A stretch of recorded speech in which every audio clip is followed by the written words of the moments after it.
In January 2021, a shocking phenomenon called short squeeze of the stock of the American video game retailer GameStop, or GME, occurred. This caused significant financial consequences for certain hedge funds and large losses for short sellers. Approximately 140% of GameStop's public float had been sold short, and the rush to buy shares to cover those positions as the price rose caused it to rise even further. The short squeeze was initially and primarily triggered by users of the subreddit r/WallStreetBets, an internet forum on the social news website Reddit, although several hedge funds also participated. GameStop used to hold an important position in the video game industry. It was the spot to buy the latest video game consoles and games. The Texas-based company turned stores, usually in malls, into hubs for gamers. You could always get your hands on just released games. But, more importantly, you could save money by trading games you were bored with for new or used ones. By being a used game bazaar, GameStop remained relevant even with competition from Amazon, Walmart, and Target. Back in 2016, GameStop ran 7,117 stores. And in the 12 months ended in January 2016, sales at stores open at least a year rose 4.3%. But now, many people just download games to their phones or computers. Now GameStop runs just 4,800 stores, and sales at stores open at last year are down nearly 10%. GameStop was up to its knees in alligators in 2020. The company struggled to keep the lights on, looking forward to the then upcoming launch of next-generation video game consoles to turn the ebbing tide and save itself. Then, the pandemic struck. GameStop's management argued that video games are essential goods in a time of crisis, playing a desperate gambit to keep stores open during lockdowns. The company pulled every available lever to protect the existing business plan until the gaming console cavalry could save the day. The business went from bad to worse, and investors took notice. GameStop's enterprise value dropped all the way to zero at the end of July 2020. The subreddit r/WallStreetBets is an online community on Reddit, a social news website. The community is known for discussion around high-risk stock transactions. Observers congregating around r/WallStreetBets believed the company was being significantly undervalued. With such a large amount of the shares being short, they could trigger a short squeeze by driving up the price to the point where short sellers had to capitulate and cover their positions at significant losses.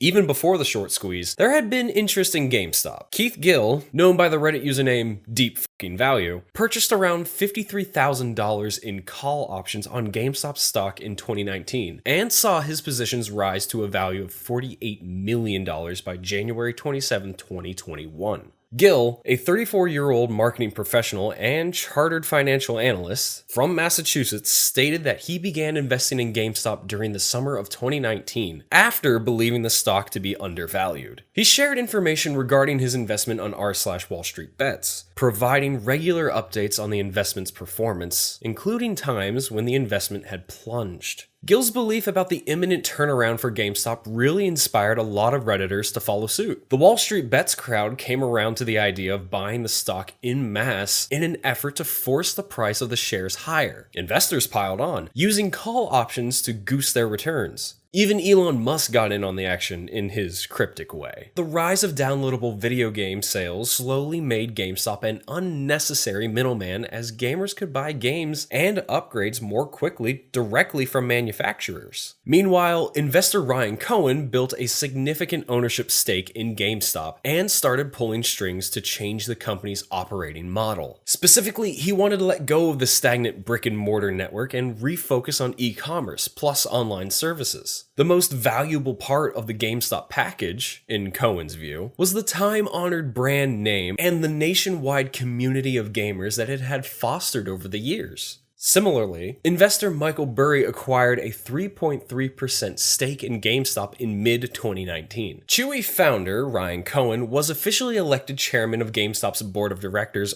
Cohen, who is the company's largest shareholder at 13%, acknowledged turning around the troubled video game retailer won't be easy. "We have a lot of work in front of us. and it will take time, Cohen told shareholders, according to remarks posted on Reddit. We are trying to do something that nobody in the retail space has ever done, but we believe we are putting the right pieces in place, and we have clear goals, delighting customers and driving shareholder value for the long term. Cohen joined GameStop's board in January as the video game retailer's shares began to soar to unprecedented levels amid a short squeeze fueled by investors on Reddit's speculative investing forum, Wall Street Bets. A revamped GameStop with a heavy focus on digital sales and services makes sense. It's not a slam dunk winner of an idea, but it is a significant step in the right direction. The success or failure of this GameStop 2.0 business comes down to making the most of the assets at hand, while finding workarounds for pain points like the crumbling store network. I didn't expect the GameStop leadership team of old to make any of these difficult but necessary moves. Cohen's potentially game-changing ideas would surely be up for a drawn-out battle, where every inch of movement toward a more flexible e-commerce business will be won in shareholder votes, boardroom brawls, and press pugilism. Turning the obsolete company inside out would take years if it was possible in the first place. The company started to kick out high-level executives, replacing them with seasoned e-commerce specialists from online winners such as Cohen's pet toys retailer, Chewy, and the sector-leading Amazon. Their pedigrees are on point and should prove very useful as GameStop explores the e-commerce market in a whole new way. Ryan Cohen, as GameStop's board of directors chairman, gives him a lot of power to push the company in a new direction. CFO Jim Bell and CEO George Sherman were pushed out and replaced. In addition, GameStop announced plans to open a distribution center in York, Pennsylvania, to expand its North American fulfillment network further to support its e-commerce push. While the price later fell from the $400 range, it has remained in the $150 to $200 range, far higher than its level in early January 2021. Unfortunately, this game is still not played out. With gains and losses on both sides, it's difficult to say who actually won this round. But one thing is for sure, this experience is causing us to question the status quo and take a harder look at market regulations. It is unclear what Cohen's specific plans are for the company's future, but he broadly outlined plans in an open letter to the company's board in late 2020. GameStop needs to evolve into a technology company that delights gamers and delivers exceptional digital experiences, Cohen wrote in the letter. Not remain a video game retailer that over-prioritizes its brick-and-mortar footprint and stubbles around the online ecosystem. Investments like GameStop have captured the imagination of young investors because of the stratospheric gains it has seen. So GameStop's wild ride is set to continue as people continue to hype the stock. But legislators are looking on closely. GameStop may look like an opportunity, but it also comes with inherent risk. Wall Street Bets is an excellent description of the group. Investing in GameStop has become one collective gamble. With the stock price high, many people will feel like the gamble has paid off. But that is certainly not the end of the story. Recently, about 97% of those in a recent survey conducted by a digital investment advisor who said that they had invested in stocks driven primarily by social media mentions rather than fundamentals would continue to do so in the foreseeable future. For GameStop to reach $500, the firm would need a $35 billion